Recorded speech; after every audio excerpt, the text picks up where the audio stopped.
15 বছর পর পশ্চিম বাংলা, আমাদের প্রতিবেশী ভারতীয় রাজ্য, সেখানে ক্ষমতায় পরিবর্তন হলো। 15 বছর তৃণমূলের শাসনের পর বিজেপি ক্ষমতায় আরোহণ করতে চলেছে। পূর্ণ বা পূর্ণাঙ্গ ফলাফল এখন পর্যন্ত আমাদের কাছে আসেনি, কিন্তু যখন এই ভিডিওটি রেকর্ড হচ্ছে তার কিছুক্ষণ আগেই আমরা জানতে পারলাম, তার 5-7 মিনিট আগেই জানতে পারলাম যে 148-এর যে লাইন, আসন, 148 আসন এটা ক্রস করে ফেলেছে। তো একক সংখ্যাগরিষ্ঠতা বিজেপি পেয়ে গেছে। তো সম্ভবত শুভেন্দু অধিকারী, যিনি বিজেপির পশ্চিম বাংলার নেতা, উনি মুখ্যমন্ত্রী হতে চলেছেন পশ্চিমবঙ্গের আগামী 5 বছরের জন্য। এর ভিতরে কোনো অঘটন না ঘটলে উনি চালাবেন। 2011 সাল থেকে মমতা ব্যানার্জি ছিলেন, তৃণমূল ছিল, ওনাদের আগে 34 বছর বামফ্রন্ট শাসন করেন। তারপরে নন্দীগ্রাম সিঙ্গুরে জমি অধিগ্রহণ কেন্দ্র করে একটা আন্দোলন হয়। সেই আন্দোলনে সর্বোচ্চ বেনিফিশিয়ারি হয়ে যান মমতা ব্যানার্জি। উনি একজন বিপ্লবী নেত্রী হিসেবে, উনি অরিজিনালি কংগ্রেসের মানুষ, কংগ্রেসেই তার রাজনীতি শুরু। তো ওখান থেকে উনি তৃণমূল কংগ্রেস বলে একটি, অল ইন্ডিয়াতে তৃণমূল কংগ্রেস গঠন করেন, যদিও এই সংগঠনটি পশ্চিমবঙ্গেই মূল শক্তি তার। সেখানে উনি ক্ষমতায় আরোহণ করেন, 15 বছর রাজ্য চালান, এবং এটা বোঝা যাচ্ছিল যে ওনার জনপ্রিয়তা কমে আসছে। ইভেন পোলের পরে যে এক্সিট পোলগুলোর যে রেজাল্ট বিভিন্ন সংগঠন প্রকাশ করছিল, তাতে বোঝা যাচ্ছিল যে ওনার অবস্থান নড়বড়ে হয়ে গেছে। এবং এক্সিট পোলগুলোতে বিজেপিকেই মোটামুটি সবাই সম্ভাব্য বিজয়ী হিসেবে দেখছিলেন।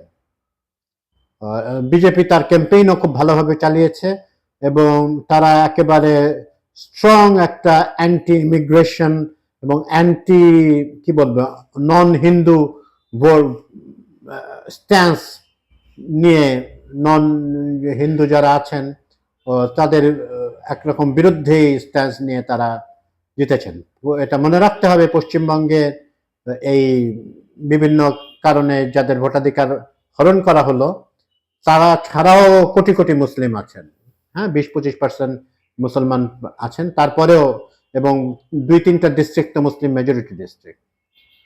তো ইন্টারেস্টিংলি এখানে একটা ডিভিশন আপাত দৃষ্টিতে, এখন যেহেতু পূর্ণাঙ্গ ফলাফল আসেনি, যে বর্ডার এরিয়া এবং ট্রাইবাল যে বেল্ট গুলোতে, আদিবাসী সম্প্রদায় অধ্যুষিত এলাকাগুলোতে বিজেপি রীতিমতো একচেটিয়া জিতে গেছে। এবং এই পূর্বাভাসটিও পাওয়া যাচ্ছিল আগের থেকে। লেফট ফ্রন্ট তো 34 বছর শাসন করে 2011-তে তাদের পতন হওয়ার পর থেকে তারা আসলে পশ্চিমবঙ্গের রাজনীতিতে তাদের আছে একরকম, কিন্তু তারা ভোট টোট পায় না। আসন টাসন তেমন একটা পায়টায় না, একবার 0 আসন পেয়েছিল। তো ইয়ের কথা বলা হচ্ছিল যে আপনার এক্সিট পোলের ফলাফল বছর 2 আগেই তো ইয়ে হলো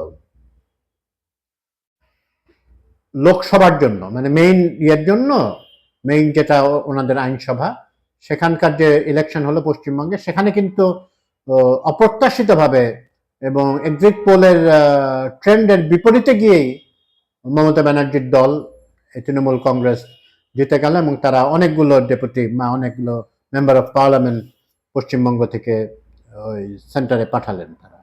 কিন্তু এবার সেটা হয় নাই।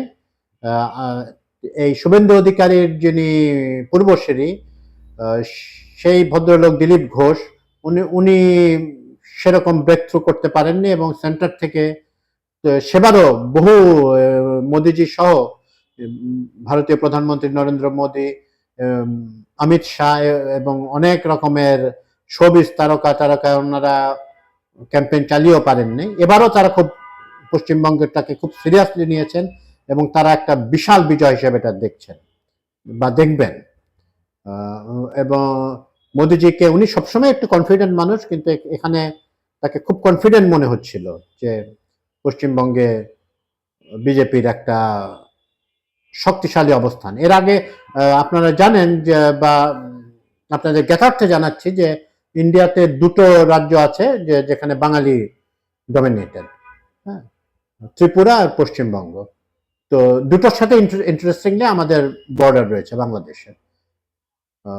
দুটোতেই এখন বিজেপি শাসন করছে। দুটোতেই একসময় লেফট ফ্রন্টের খুব রবরবা ছিল, কিন্তু এখন বিজেপি শাসিত তারা। হ্যাঁ, মানিক সরকার কিংবদন্তির নেতা ছিলেন, যে জ্যোতি বসু, বুদ্ধদেব ভট্টাচার্য, এনারা খুবই বিখ্যাত নেতা ছিলেন, কিন্তু তাদেরকে তারা এখন পান নাই। তো দুটো ক্ষেত্রেই, দুটো রাজ্যেই বিজেপি একটা কমন একটা অভিযোগ তুলেছিল শাসক দলের বিরুদ্ধে, both BJP and both left front and Trinamool কংগ্রেসের বিরুদ্ধে, যে তারা মুসলিম তোষণের, মুসলিম অ্যাপিজমেন্ট অথবা সংখ্যালঘু অ্যাপিজমেন্টের রাজনীতি করেন। এর থেকে হিন্দুত্বর বাদীদের রুখে দাঁড়াতে হবে, এটা আর চলতে দেওয়া যায় না। এরকম একটা, মানে ওয়ার্ল্ডে যারা আল্ট্রা রাইটিস্টরা যেরকম ঠিক প্রচার প্রচারণা চলেন, এবং বিজেপি খুব আনএশেমডলি আইডেন্টিটি পলিটিক্স করে, এবং তারা হিন্দুত্ববাদী পলিটিক্স করে। কারণ বেশিরভাগ নেতাই বিজেপির আপনারা দেখবেন যে যারা উপরে উঠেছেন তারা সবাই আরএসএস ব্যাকগ্রাউন্ড। আরএসএস রাষ্ট্রীয় স্বয়ংসেবক সংঘ বলে যেটা আছে, যেটা হিন্দুত্ববাদীদের সবচেয়ে বড় সংগঠন এখানে।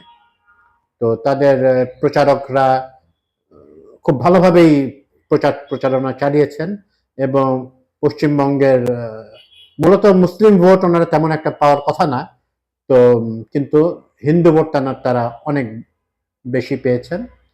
এবং আমাদের দেখতে হবে যে শুভেন্দু অধিকারীর প্রথম দিকের কথাবার্তায় মনে হচ্ছে, যদিও একটা মাঠের রেটরিক, মনে হচ্ছে যে মুসলিমদেরকে উনি এই দিচ্ছেন না, হিসাবের মধ্যে আনছেন না। উনি হিন্দু তোর জয়গান গাইছেন, কিন্তু পশ্চিমবঙ্গ ট্র্যাডিশনালি কমিউনাল হারমোনির জায়গা। এখানে রায়ট ফায়ট তেমন একটা অন্যান্য ভারতের অন্যান্য জায়গায় যেমন আমরা সাম্প্রদায়িক দাঙ্গার কথা শুনি, পশ্চিমবঙ্গে তেমন একটা শোনা যায় না।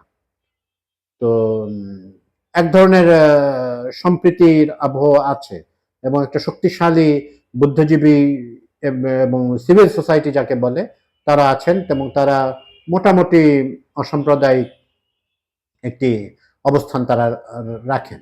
কিন্তু তাদের ভিতরেও প্রবলভাবে বিজেপির জোয়ার আমরা লক্ষ্য করেছি।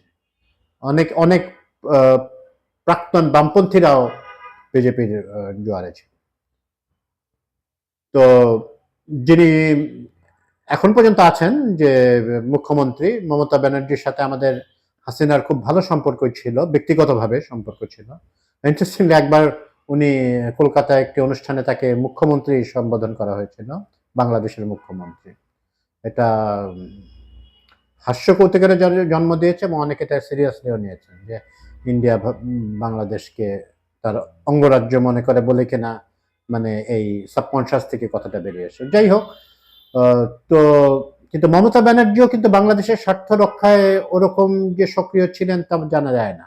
মোদিজি যখন রাজি হয়ে গেলেন, নরেন্দ্র ভাই দামোদর দাস মোদি, যে তিস্তার চুক্তির ব্যাপার, তিস্তা চুক্তি বা বাংলাদেশের যে ন্যায্য শেয়ার পাওয়ার কথা, যে ব্যাপারে উনি রাজি হয়ে গেলেন, তখন বাধা দিলেন কিন্তু মমতা ব্যানার্জি। উনি হয়তোবা তার দৃষ্টিভঙ্গি থেকে ঠিকই করেছেন, বা তার ভোটারদেরকে, তার যে যারা তার অনুসারী তাদেরকে সন্তুষ্ট করার জন্য উনি বললেন যে তিস্তা চুক্তি হলে পশ্চিমবঙ্গের স্বার্থ ক্ষুণ্ণ হবে।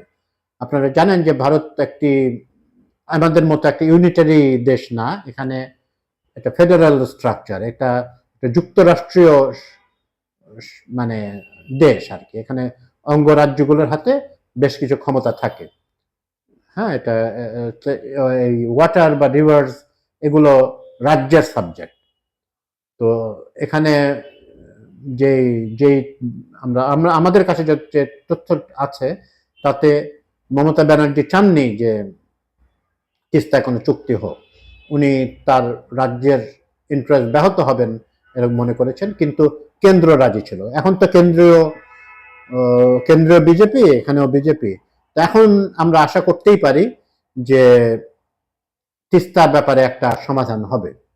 এবং এখন এই যে আরেকটা আবার একটা আশঙ্কার জায়গা আছে, বিজেপি এসে যে আবার সেই পুশব্যাকের মানে তারা মুসলিম যে পশ্চিমবঙ্গবাসীদেরকে তারা বাংলাদেশি ট্যাগ দিয়ে এখানে আবার পাঠানোর এরকম কোনো দূরদর্শনটি থাকতে পারে বলে অনেক অবজারভার বলছেন। তো এই বিষয়ে আমাদেরকে সতর্ক থাকতে হবে, আমাদের ডিপ্লোম্যাটদেরকে খুবই কেয়ারফুলি হ্যান্ডেল করতে হবে ব্যাপারগুলোকে। এখন একটি তাদের সাথে এটা তো বলার অপেক্ষা রাখে না, ইন্টারিম গভর্নমেন্টের সময় ইন্ডিয়ার সাথে আমাদের সম্পর্ক মোটামুটি তলানির দিকেই থেকেছিল। তো যেহেতু এখন একটা ইয়ে আছে, পলিটিক্যাল গভর্নমেন্ট আছে এবং প্রধানমন্ত্রী তারেক রহমান এবং যিনি পররাষ্ট্রমন্ত্রী আছেন, যিনি আবার ইন্টারিমেও মানে নিরাপত্তা উপদেষ্টা ছিলেন, পররাষ্ট্রমন্ত্রী ছিলেন না তিনি, তখন তৌহিদ সাহেব পররাষ্ট্রমন্ত্রী ছিলেন। তো এখন ওনাদেরও কিছু খেলার মানে ওনাদের তাদের স্কিল দেখানোর ব্যাপার আছে। এই ডিপ্লোম্যাটিক খেলাতে কিভাবে খেলবো আমরা সেগুলো চক আউট করে নিতে হবে। একদিকে তিস্তার দিকে একটা তাদেরকে বলা যেতে পারে, আবার এটাও ঠিক যে আমাদের পতিত স্বৈরাচারী সরকারের অনেকেই পশ্চিমবঙ্গে আছেন। তো তারা যুগ যুগ ধরে পশ্চিমবঙ্গে বসবাসকারী মুসলিমদেরকে তারা খেদিয়ে দিতে চাচ্ছেন, কিন্তু ওনাদেরকে আবার আশ্রয় দেওয়ার ব্যাপারে মমতা ব্যানার্জিও কেন্দ্রের পথটাই অনুসরণ করেছিলেন।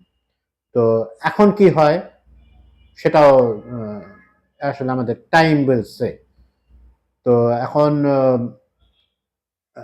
শুভেন্দু অধিকারীর এবং তার যে মন্ত্রিসভা গঠিত হতে যাচ্ছে এবং এটা অনস্বীকার্য, এটা বিজেপি আসলে এই পূর্ব ভারতে আস্তে আস্তে যেভাবে তাদের এন্ট্রেন্স ঘটে গেছে বা ঘটাচ্ছে, পশ্চিমবঙ্গ একটা একটা শেষ দুর্গের মতো ছিল। মানে আমি সাউথ পার্টটা একটু বাদ দিচ্ছি, সাউথেও তাদের অনুপ্রবেশ ভালোভাবে হয়েছে, কিন্তু এদিকে পূর্ব ভারতে তাদের একেবারে বিজয়, মানে পুরো ভারত জুড়েই বিজেপির গ্রেপ ক্রমশই শক্তিশালী হচ্ছে, শক্তিশালী ছিল, আরো শক্তিশালী হচ্ছে এখন। এবং এটা বিরাট কনফিডেন্স বুস্টার হিসেবে কাজ করবে বিজেপির ভবিষ্যতের জন্য। এবং আমরা দেখে আসছি যে পশ্চিমবঙ্গে একবার ক্ষমতায়, মানে গত ৭৭ সাল থেকে আমরা দেখে আসছি যে একটা সরকার ক্ষমতায় আসলে তারা মোটামুটি দীর্ঘ সময় ধরেই ক্ষমতায় থাকেন। মানে পশ্চিমবঙ্গবাসী চান্স দিতে চান সরকারকে, তারা সহজে স্ট্যাটাস কোর পরিবর্তন হোক এমন চান না। তো তারা ইয়ে করবেন। আর মুসলিম প্রসঙ্গে আসছে, এটা খুব স্বাভাবিক। ওখানে যদি মুসলিম, যেহেতু পশ্চিমবঙ্গের সাথে বাংলাদেশের সব কালচারালি বলেন, ভাষাগত বলেন, সব দিক দিয়ে এবং জিওগ্রাফিক্যালিও যে বর্ডার আছে, সবকিছু মিলিয়ে পশ্চিমবঙ্গের সাথে, এবং কলকাতায় আমাদের বা পশ্চিমবঙ্গে বাংলাদেশিদের প্রথম বিদেশ ভ্রমণ সাধারণত এই কলকাতা বা পশ্চিমবঙ্গের অন্য জায়গায় হয়, মূলত কলকাতাই হয়। এবং অনেকে এখনো কলকাতাকে মানে বাংলা ভাষা সাহিত্যের ক্যাপিটাল হিসেবে গণ্য করে, অনেকে, সবাই নয়, বাংলাদেশেরও অনেকে কেউ কেউ মনে করে, ওটা তীর্থক্ষেত্র মনে করে। তো এক ধরনের তো আদান প্রদান এবং সবার মধ্যে আছে। এবং পশ্চিমবঙ্গ থেকে মাইগ্রেট করে এসছেন এরকম বহু মানুষ বাংলাদেশে বসবাস করেন। ওখানেও আবার এই যে আমাদের বাংলাদেশ থেকে, মানে তৎকালীন পূর্ববঙ্গ থেকে বা পূর্ব পাকিস্তান থেকে ওখানে গিয়ে সেটেল করেছেন অনেক বড় বড় নেতা ছিলেন। এই মমতা ব্যানার্জিরও ব্যাকগ্রাউন্ড ছিল ওখানে, এই পূর্ববঙ্গে। হ্যাঁ, তো ফলে দুই দেশেরই বিভিন্ন ধর্মের মানুষের ভিতরে আত্মীয়তা বন্ধন আছে। হ্যাঁ, মানে ওখানে যারা গেছেন তাদের কেউ কেউ পরিবারের রয়ে গেছেন এখানে, আবার ওখান থেকে যেসব মুসলিমরা এসেছেন তাদেরও পরিবারের কেউ কেউ সদস্য ওখানে রয়ে গেছেন।